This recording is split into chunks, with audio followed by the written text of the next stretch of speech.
Marston, how are you? Good, Miss McFarland. How are you? I'm well. Would you mind riding with me to Armadillo? I've got to get some supplies and I could do with the company. Of course. You can take the reins.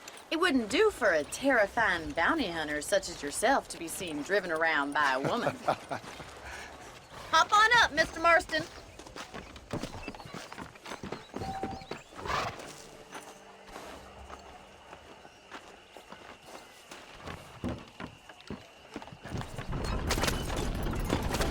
You're looking much better, considering you were almost buzzard food a couple days ago. I have you to thank for that, miss. So do tell me, have you needlessly risked your life since we last spoke? No, miss, I have not. Well, that's a relief. Perhaps there's hope for you yet. I wouldn't bet on it. Oh, there's always hope, Mr. Marston. You can't be a rancher in this kind of country if you don't believe that. An admirable attitude, miss. I suppose so. I can't think of any other way to stay sane, to be frank. What about you? Have you ever given up hope altogether? Hope hasn't really entered into it. It's not really something I think about. A peculiar outlook. I can't really say I understand you. I can't always say I do either. Oh, don't be so deliberately enigmatic. I'm not, miss. Yes, you are. You are being deliberately obscure as a substitute for having a personality. I just know there are two theories to arguing with women, and neither one works. I'm not even going to dignify that gibberish with a response.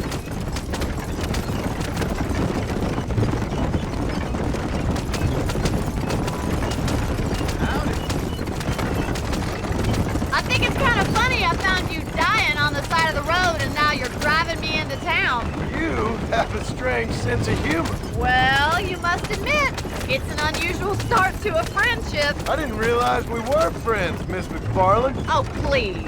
Now who's being funny? Listen, I know that business with Williamson is your business, but I don't know. You've been good to us, and I don't think you're a bad man. A little stupid, perhaps, but not rotten. I just worry about you gallivanting around these parts like you're some kind of deranged bounty hunter. Like Paul always says, don't go waking snakes. I appreciate your concern for us lesser mortals, Miss McFarland. I really do. And if there was any other way out, I'd take it. I can assure you of that.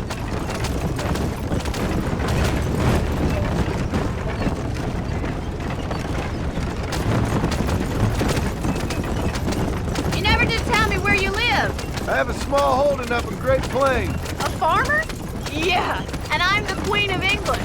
And at what point during your day of hunting down outlaws do you find time to raise chickens? Only been at it 3 years or so. I guess I'm kind of new to it. You're telling me?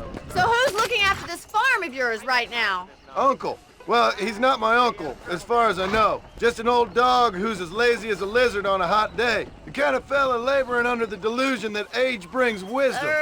Sounds like the perfect person to leave in charge of your entire livelihood. We go way back, and I didn't have a lot of choice. I'd be getting back there if I was you. That's what I'm trying to do, miss.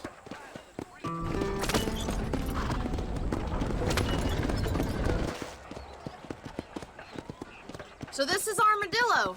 Manhattan it is not, but it does okay for us.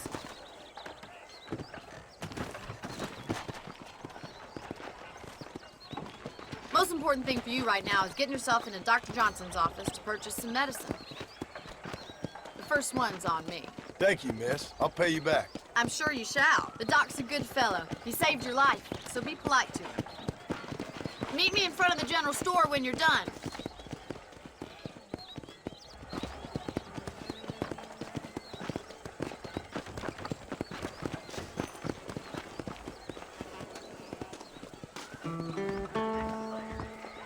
It's excellent to see you today. How are you, friend? Finally come to get that bullet out your leg. Thanks a lot. He's known for showcasing folks most interesting. Now, how you think she be having all that money? You're getting my spurs.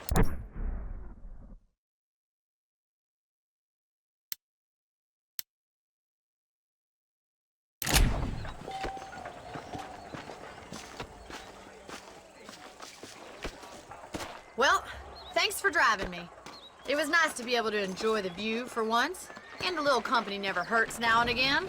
You're more than welcome, miss. Least I can do. Thank you for the medicine. Why don't you have a look around Armadillo? You can always take a stagecoach back to the ranch later. I might just do that. Travel safely, miss. Try not to get yourself shot. I won't be around to save you this time.